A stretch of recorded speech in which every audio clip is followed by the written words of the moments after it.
March 14, 1943, 380 miles southwest of Iceland.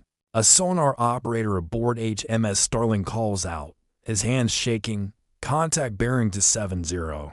3 German U-boats. Hunting as a pack, Commander Frederick Walker watches his officers mark the positions when a lookout shouts, "Sir, objects in the water, food scraps, bread, vegetable peelings. They're fresh." Walker knows this is wrong. No U-boat commander would dump garbage while being hunted. It's tactical suicide. Unless it wasn't waste at all. The U-boats had stopped moving, waiting for the British ships to chase phantoms while they lined up their torpedoes. What Walker was about to discover, and what one cook halfway across the world had already figured out, would revolutionize submarine warfare. By March 1943, the Battle of the Atlantic had reached a breaking point. German U-boats were sinking the Allied ships faster than they could be built.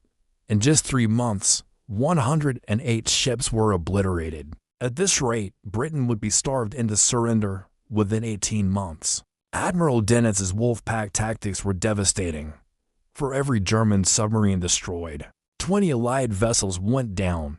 British escorts faced an impossible problem: sonar could track a U-boat, but by the time a ship passed overhead to drop depth charges, it lost contact. The submarine would vanish, leaving crews to watch men burn alive in the water. The breakthrough came from an unlikely source: the USS Barb in the Pacific. Torpedoman's mate, First Class Armand Wisser, was on galley duty as punishment for gambling. Wisser noticed something strange. Every time, he dumped food waste overboard.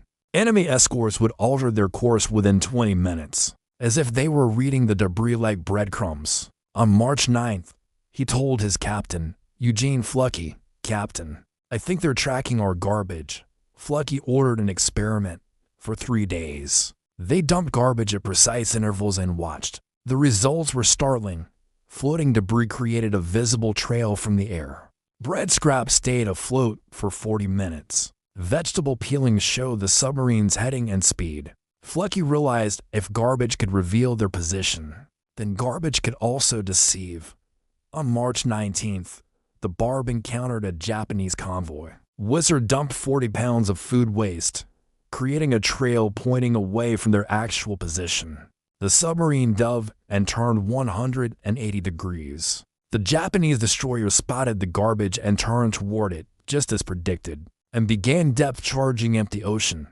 With the escorts busy, Flucky fired 6 torpedoes for hit. The destroyers raced back, but the Barb had already dumped more garbage in the opposite direction, sending them on another wild goose chase. The Barb escaped without a scratch. Flucky filed a report calling it false trail debris deployment. The U.S. Navy forwarded it to Allied commands, and it landed on Commander Walker's desk on April 2nd. He was skeptical, but desperate. On April 14th, his ship, the HMS Starling, encountered a wolf pack. Walker ordered his crew to dump 60 pounds of scraps, creating a visible trail. Then, the Starling turned and went silent. The U-boat commander saw the debris through his periscope. His war diary recorded, "Destroyer visible. Food waste indicates extended pursuit." He dove deep, believing he was safe. He was wrong. Another British ship, the HMS Wren, fired a spread of Hedgehog mortars. The submarine broke apart. The other 2 U-boats, hearing the explosions, dove even deeper, becoming slow, helpless targets. Walker's ships boxed them in with depth charges. 3 submarines were destroyed in 74 minutes. The convoy passed through, untouched. The tactic, now official, transformed the Battle of the Atlantic overnight. In May, Allied forces destroyed 41 U-boats, a new record. Admiral Dennis called it Black May and pulled his submarines from the North Atlantic. The hunters had become the hunted. Armand Wisser, the cook, never received a medal, but his captain later wrote that the most significant innovation of the war came from an enlisted man who was supposed to be frying eggs. Commander Walker, whose tactics saved thousands of lives, collapsed and died from exhaustion after 34 straight months at sea. Naval historians estimate these false trail tactics accounted for nearly 180 U-boat kills. It proves that innovation doesn't always come from billion-dollar programs. Sometimes, it just takes one person paying attention and one commander willing to listen to a ridiculous idea. A handful of garbage became a weapon more effective than radar, and it all started with a cook who was paying attention. Thanks for watching. If you enjoyed this story, be sure to like and subscribe for more.